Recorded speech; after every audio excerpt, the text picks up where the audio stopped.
Hi, and welcome back to Fortress Festival. I'm here for Devlog magazine. I'm here with Cedar Serpent from the incredible Wolves in the Throne Room.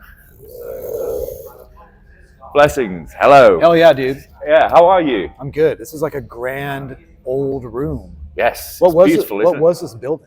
This was a Victorian spa, Mm. and I think rich people used to come here and get their their spa water remedies. To combat their tuberculosis or whatever. That kind of thing, I should imagine.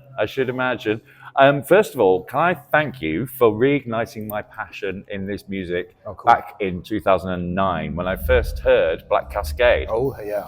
I was making electronic music at the time, and I was becoming a little disillusioned, and I needed something different. Someone sent me your album, and said, just go check this out.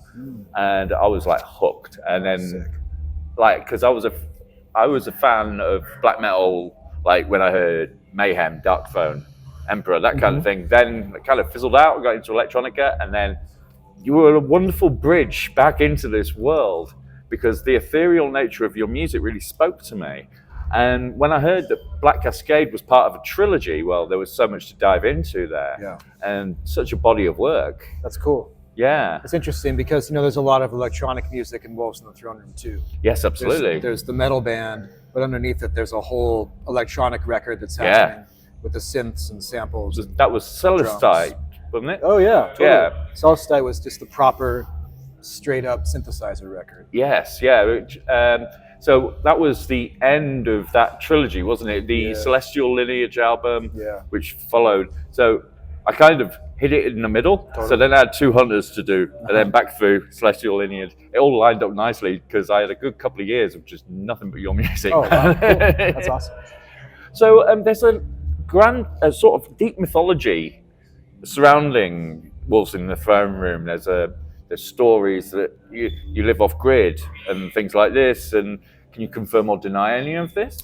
Well, when the band first came out, this is kind of like early internet, and there was still so much more of an air of mystery around musicians and underground musicians. There wasn't this like bright spotlight that we have nowadays.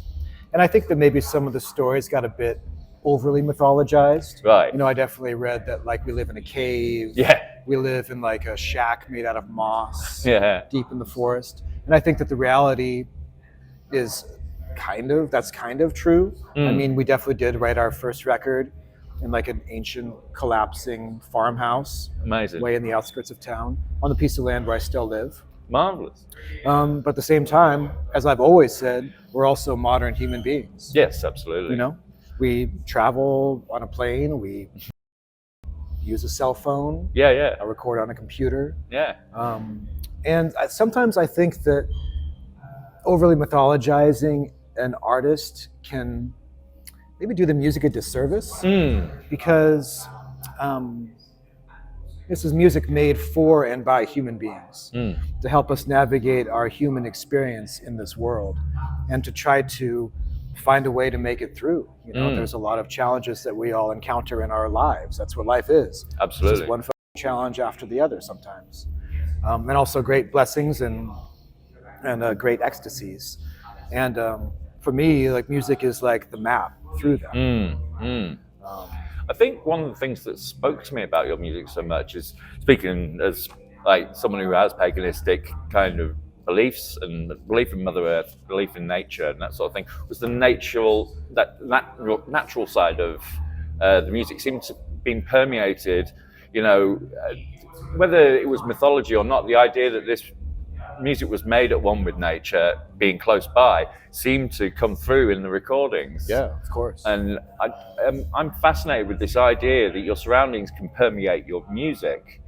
It's like, in a lot of ways, the surroundings are the music. Exactly. The process. My process has always been one of just listening carefully, just to go into the wild world, into the mountains or the forest, and listen very carefully.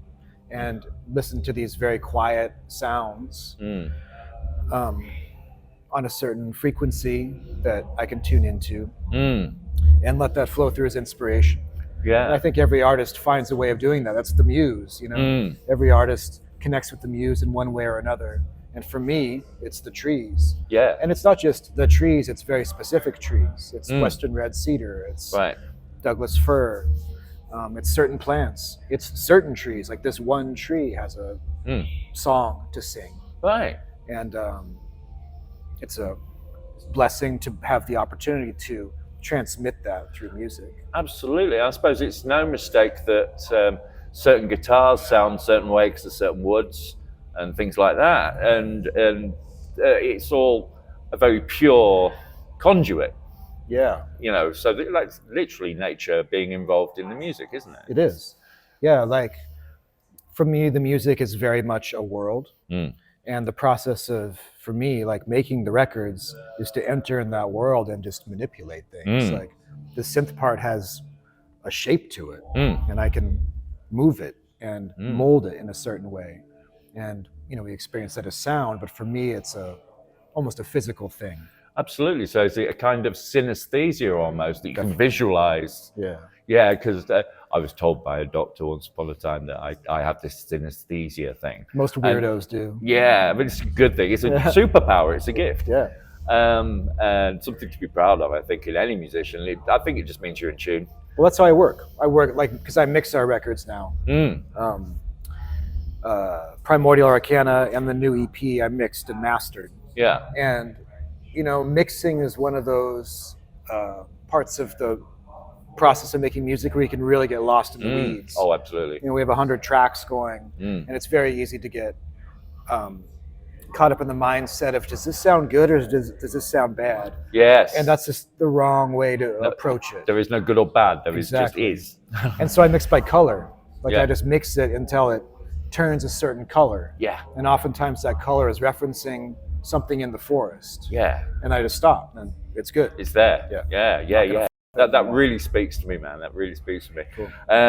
Yeah, so the latest EP came, and it's a bit more metallic to my ears. It sounds like you can definitely bang your head to some of it. You know what I mean? It's a definite sort of heavy metal, more heavy metal forward record. Yeah, I think so. Is that a shape of things to come?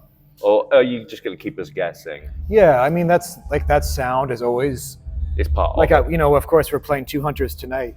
And so much of that record is just Metallica. Yeah. Just like so much of the drumming is straight up Black man. Album Metallica, which is my, Yeah. you know, like for a lot of people my age, like that was the first foray into heavy metal. It's funny, yesterday I just did a podcast, the Downbeat podcast. Right, I know and he'd that. recently interviewed Lars, and he had a pair of Lars sticks there. Wow. And I was playing with Lars' sticks, and they felt really good in my hands. Huge fan. I'm a huge fan of Lars. Oh, right. So that pure approach to heavy metal, like that's really the basis of Yeah. everything that we do. Because when Nathan and I first got into music, it was Metallica first. Of course. And then that's the gateway. And then discovering death metal, Morbid Angel, Deicide, Incantation. The Death is Just the Beginning compilation. Oh, yeah. Which really opened up our minds. That was a huge record. And so, I mean, that's kind of at the foundation of Wolves in the Throne Room is heavy metal. Yeah. Yes, absolutely. Absolutely. And that's something that's never lost sight of. And and it kind of sounds almost youthful in your music. It's almost like, you know, it sounds like yourself and your brother are actually, you know, youthfully reliving those themes, those tropes. Well, the cool thing about heavy metal is it's not trendy. No. It's really eternal. It's like a sound. Yeah. There's like a certain sound to it. And yes, there's evolution, there's these different branches, but at the heart of it is like a core commitment to a sound, a lifestyle, an ethic that I think is shared between all of the bands that actually Absolutely. are tapped into that current. And we all know the posers that aren't tapped into it. Sure. And I don't like that kind of music. Yeah. Yeah. But yeah, I think some things will never go out of fashion. And cranking a guitar loud and overdriving it and distorting it is always going to sound cool.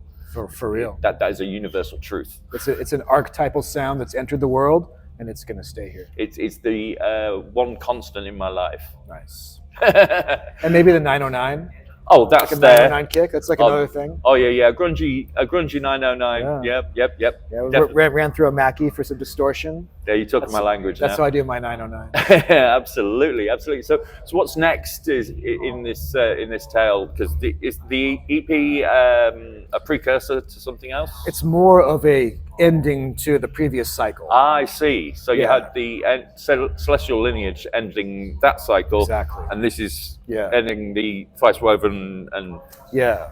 Well, Primordial Arcana Arcana, was such a epic undertaking for us. huge record. Because we recorded it ourselves. We came at it from a completely different approach. Mm. It was the first record where Cody was there the whole time, writing riffs with Awesome, me and Nathan. yeah. As contributing a third of the material and a third of the vision. Yeah. And so it was just so big for us as individuals. Yeah. And so this EP is a way to kind of close the circle. Sure. And we're just on fire. Like, we're very focused on tour. We love being on tour. Yeah. We're having a great time. But when we get home, we've got months blocked out for just writing. Oh, that We're sounds just going to blissful. go to our home studios, and we'll meet up in our shared studio, Owl Lodge, where we record our stuff nowadays, and just write for a few months. That sounds cool. Go hiking and write. Yeah. So you've always, obviously, was in the family, it's you and your brother, and then you've introduced your third member. Yeah. How was that transition, with it being such a family affair? Yeah. Well, he is a brother now at this point. Cool. It's a clan. Like Wolves in the Throne Room is a family, and it's a brotherhood. Yeah. And there was like a moment when he entered the band. Yeah. It's like a moment of magic. Yeah. We were driving home from Seattle after finishing the final touches mixing Thrice Woven. Right. And that's when he started to really get involved. Like he played a little guitar on Thrice Woven after years of just kind of being the touring guy. Yeah. And as we were driving home, it just like hit us like, whoa, what the f-? It was like a wave came over us. And all of a sudden we realized, like it has just expanded from 2 to 3. And it was unspoken. Yeah. Well, we spoke like, the name of the record should be Thrice Woven. That's why it's called Thrice Woven. There you go. Yeah. There you go. Oh my God. Well, this has been an absolute honor, sir. Cool. And thank you so much for talking to me today. Yeah. Cheers. Thank you very much indeed. Yeah. Cheers.